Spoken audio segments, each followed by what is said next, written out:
Welcome to the Gentleman's Guide to Gaming. I decided to record this one outside my house. Yeah, not really. I decided to record this one outdoors because it's a glorious day, and what better weather to make a video about Changeling the Dreaming.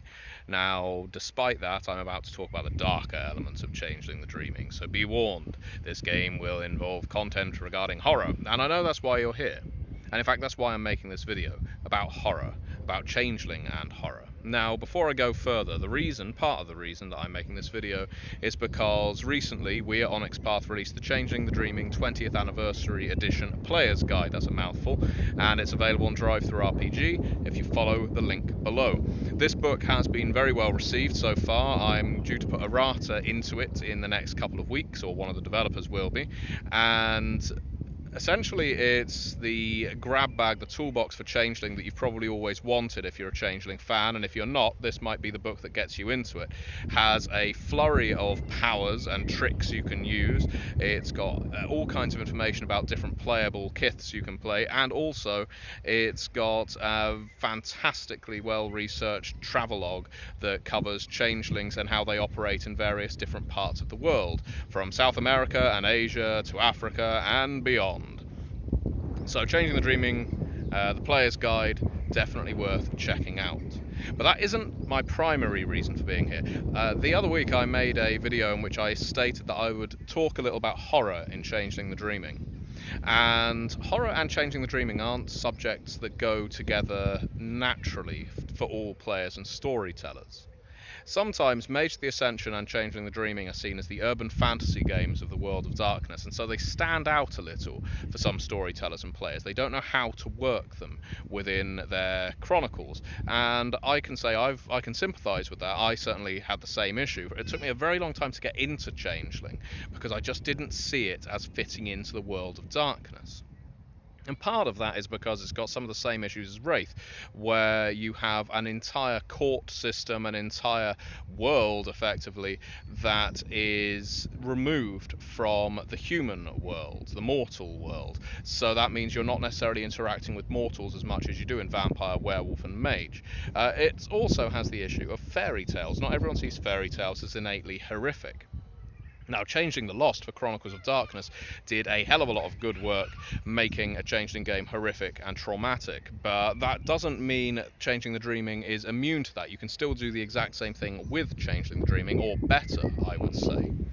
I think what Changeling the Dreaming is particularly good at when it comes to horror at a micro level is exposing the nightmares that exist around us. And I don't mean from a werewolf perspective of this is industrial, polluting, and it's going to ruin the world, because that's at a very large scale that few people can relate to. Changeling the Dreaming is very good for exploring nightmares and horror at an incredibly personal level, through loss, through the loss of memory, through the loss of life, through the loss of dreams and aspirations, through knowing that the person who lives next door is going through some ungodly torment, and that means they are losing all hope. So the horror that Changeling the Dreaming possesses in a lot of ways is horror that is relatable. And that is one of those things that players really need to come to understand if they're going to get Changeling, in my opinion. That relatable horror is the horror that needs to be put at the forefront of Changeling the Dreaming for it to work. It makes your characters more tragic, because your characters are the only ones who can really see, in tangible terms, this horror, these nightmares, this banality taking its toll on the world around them and the people around them. People are a very important factor in this game. That doesn't necessarily help you, though, in terms of writing a chronicle for Changeling the Dreaming, I'll admit. It's very easy to say that loss and tragedy are strong elements, and they are, but how do you incorporate them into a chronicle? How do you introduce players to a game of Changeling the Dreaming? Well, one of the best ways I can suggest it, and while focusing on the horror element, because I think it is important, if players have been playing Vampire and Werewolf, or even Hunter the Reckoning and Demon the Fallen, they are aware that the world of darkness is a world of horror. And so if you then give them Changeling the Dreaming and it's all pomp and circumstance in courts with velvet, satin, and people wearing masks to masquerade ball, that's lovely, but it isn't necessarily in keeping with the rest of the world of darkness. So the first thing to do is to set it at a micro level, set it at a low-key personal level. And one of the best examples of this, and what I consider a really strong Changeling the Dreaming movie, and one you may not have considered, is Don't Breathe. So Don't Breathe is a horror movie that came out in the last few years in which a few ambitious burglars decide they're going to break in to an old blind veteran's house, raid his safe, which is said to contain a lot of money, and live out their dreams with it. So they are in effect changelings, they are in effect dreamers, they have their aspirations, they know that if they do this they will become legends, at least among their own little motley, their own little set. Using the word motley. Changelings confuse me sometimes. But anyway, so they intend to just break into this house, and so you have a boggin, a knocker, and a pooker in this group of burglars. But then you have the old man. Now, what's the old man? Is he just a mortal that they are about to dupe in an effort to achieve their dreams? Are they going to ruin the dreams of a mortal? Now, you could frame it like that. Or you could frame it as the horror movie does, where the old man is underestimated. He is a changeling himself. He is a creature of nightmare. He's a dark wizard. He could be anything, but what he is very much prepared for what the changelings are about to do. So what they think is going to be a mundane house, they're going to be creeping around, stealing things, inventing things to fashion their escape, as knockers, pookers, and the like are prone to do. What they actually find is a house that is flush with torment and nightmare. A house that is, from the outside, just a broken down old house in a plot of land. From the inside, it's a castle, it's a dungeon, it is a place of living nightmare, especially for those characters. And not only do they have to survive, they also still have to achieve their dream, because they know that if they don't achieve their dream, all of this will have been for nothing. It will be nothing but loss, and changelings will lose their power if their dreams fail. And so the experiences of these characters in Don't Breathe are a fantastic way of introducing a Changeling the Dreaming chronicle. Further, you can do this with other TV series like American Horror Story. American Horror Story has a tradition, really, of mortals being introduced to unnatural situations and either adapting to it or dying horribly. Now, those mortals could be young changelings who are first becoming aware of the courts of fellow changelings, or they could be mortals or enchanted who are first becoming aware of the changelings. And the antagonists, the people you're playing in a game of American Horror Story, are the bad guys in American Horror Story, but they're the changelings in your game. Because sometimes those characters, the antagonists, they will flip sides in a show like American Horror Story. They will suddenly join forces with the mortals, or they'll feel a pang of sympathy, because they'll realise that their dreams, which are perfectly normal to them, even though they sometimes create a lot of collateral or direct damage, they are harming the innocent. And I think that there's a lot of media like this that you can draw on for Changeling the Dreaming that shows that just having a dream, just having that intrusion into the supernatural is where Changeling the Dreaming really shines. A lot of fairy tales, and fairy tales are of course what Changeling the Dreaming is primarily focused around, are stories of horror. And they don't have to be stories of horror in the Changeling the Lost fashion of kidnap, of removal from family, although they can. But what they do excel at with Changeling the Dreaming is when characters are exposed to a world they don't quite understand, when they are exposed to greater horrors than they can truly handle. Now, you can do this with Changeling the Dreaming very easily. If you want to do a court scene, and in a lot of ways I feel Changeling the Dreaming is the ideal game for court play, even more so than Vampire the Masquerade, because all of the nobility, the Sidhe, and the changelings that are trying to get one up on each other in terms of their legend, their activities, and their accomplishments, create for a hell of a lot of interesting jousting, socially and physically. And you can have all kinds of elaborate court scenes with awful acts, you know, practically Caligulan in their decadence, in efforts to one-up each other.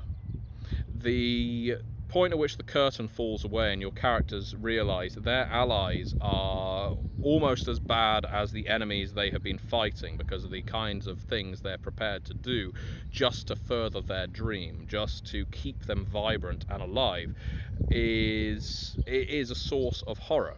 Again, it's not a direct source of horror. That's the kind of thing that gradually builds. You start your chronicle with your heist, if you like. You build up and you introduce your characters to further changelings, and you find out a little more about society in general. And then when you're finally exposed to the court, something that characters should be really excited about, something they should have been investing in their costume, investing in their glamour, effectively. When they finally get there and the curtain drops and they see the kinds of creatures they are living with now, they're sharing the world with, that should be a moment of dread, where they realise they've gone so far from being mortal and mundane and banal, all the way through to being creatures of dream and nightmare in almost equal measure. That should be a wonderful dawning realisation. But Changing the Dreaming also has a strength when it comes to loss, and I mentioned loss before. Loss is a very difficult mood or theme to evoke in any role-playing game, because you require a lot of build-up to really make it meaningful. Changing the Dreaming is filled with loss of memory, loss of self, loss of dreams, loss of aspirations, but in order to really make that work in your chronicle, you need to be able to build up to it. You need to be able to build up all the things that the characters have done. You need to insert things like time jumps. You need to be able to insert the points at which your character goes from being a young changeling all the way through to being a grump, so that they can barely remember the dreams that they helped forge. I feel that next to Wraith, Changeling has one of the best arcs. It's a very humanistic arc in World of Darkness, because it takes a lot for the actions your characters take in Changing the Dreaming to leave a permanent dent on the world and the dream. It's very easy for dreams to become ephemeral and just disappear, and to be superseded by dreams of others. But for your dreams to actually be meaningful, and for the impact you've made to become legend and not just forgotten history, you need to sometimes do disastrous things. You need to sometimes make calamitous decisions. You need to sometimes make a massive sacrifice, including a sacrifice of yourself, so that you will forever be remembered. Now, I can't think of many World of Darkness games that have that arc to them. Mage's close. Wraith is similar in the sense that you have to make a final decision. Are you going to move on? Are you going to succumb to oblivion? Are you going to transcend? Who knows?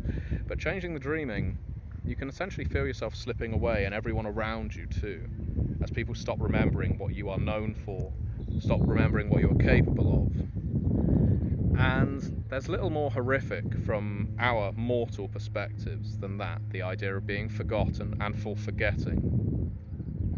We've all experienced it in our lives, I suspect, that point where you have a relative or a friend who started losing their memory, or indeed just knowing someone who's passed on, and now you can't remember their face exactly, or you can't remember the sound of their voice. And that's horrifying. It's a very subtle horror, and you can't overplay it. You can certainly tease it. You can tease it right at the beginning of your Changeling game, where other Changelings just don't remember the name of that former legendary hero that once stalked this part of the city. They just can't remember him anymore. Or he's now just a doddery old grump sitting in the corner. That red cap was supposedly responsible for taking down or harnessing 100 different chimera, they say. That red cap was able to subdue the nightmares of every child on this block after the kidnapper was put away. But now the red cap is sat in the corner talking to himself, and doesn't remember all of these things. And that's horror. That's horrifying. So you can go either way in Changing the Dreaming, but Changing the Dreaming is definitely a game where you can address horror. It's definitely a game where horror should exist, whether it's the horror of decadence, of being libertine, of being hedonists, of being so single-mindedly focused on your dreams that you're prepared to sacrifice the dreams of others and the innocence of others in order to achieve them. Because you want to be remembered, and you will do whatever it takes to get there. So do check out the Changing the Dreaming Player's Guide. It will provide you with plenty of opportunities to explore a deep and meaningful game like that, but if you just want to stalk around a haunted house or a house full of traps, Changing the Dreaming is also the perfect World of Darkness game for such a modern dungeon crawl. Just remember, nightmares are as real in this game as dreams. And I'm sure you've had some terrible nightmares before now. Thank you very much for watching.